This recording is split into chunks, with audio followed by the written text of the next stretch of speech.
অবশেষে নিজেদের সঠিক গন্তব্যস্থলে ফিরে যাচ্ছে জলবাবুরা। এই যে জায়গাটি, এটি চকচাইপাট মাঠের জল এইভাবে বেরিয়ে যাচ্ছে, মিশে যাচ্ছে চন্দ্রেশ্বর খালে। তীব্র বেগেই যাচ্ছে জল, দেখুন চন্দ্রেশ্বর খালে গিয়ে মিশছে। আর এই যে জায়গাটি, এটি উদয়চক এবং বিষ্ণুপুরের সংযোগস্থল। সেখান দিয়ে জল বের হচ্ছে। এটি বিস্তীর্ণ এলাকার মাঠের জল বেরোচ্ছে। এখানে বিষ্ণুপুরের মাঠের জল, বিষ্ণুপুর ঘনশ্যামবাটি, সেই সঙ্গে নিমতলার মাঠের জল এইখান দিয়ে বেরাচ্ছে তীব্র বেগে। এইখান দিয়ে বেরিয়ে যাচ্ছে সব জল। এখান দিয়ে বেরিয়ে যাচ্ছে নহলার মাঠের জল, এইখান দিয়ে তীব্র বেগে বেরোচ্ছে।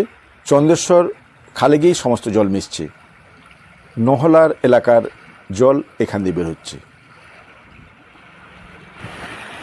উত্তরবার, মানিকদীপা, ফরিদপুর প্রভৃতি এলাকার জল এইখান দিয়ে বের হচ্ছে এবং আলিপুরের মাঠেরও জল এখান দিয়ে বের হচ্ছে কিছুটা।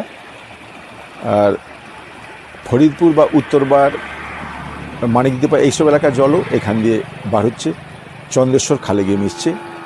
তীব্র বেগেই জল বের হচ্ছে। দেখুন, এটি উদয়চক গ্রামের দড়িচকের মাঠ। দেখুন গোটা মাঠ সাদা, তবে এই মাঠের জল বের হচ্ছে বেশ তীব্র বেগেই। এই সামনে দেখতে পাচ্ছেন কালভার্ট, এখান দিয়ে তীব্র বেগে জল বেরিয়ে যাচ্ছে।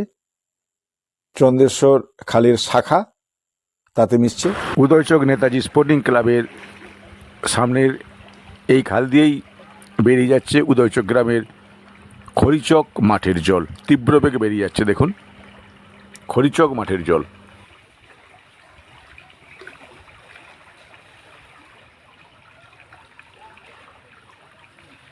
আর সমস্ত জল যেখান দিয়ে বেরোচ্ছে সেটি হচ্ছে, এটি সেই চন্দ্রেশ্বর খাল।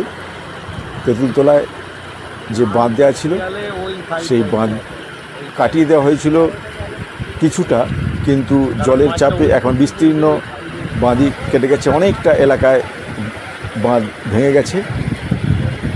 আর এখান দিয়েই সমস্ত জল চলে যাচ্ছে রূপনারায়ণ নদীতে মেশার জন্য।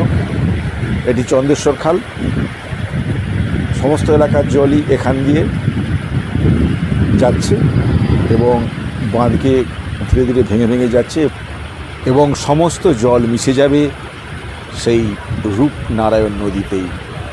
রূপনারায়ণ সবার দুঃখের বোঝা নিজের বক্ষে ধারণ করে ধীরে ধীরে বয়ে যাবে মোহনার দিকে।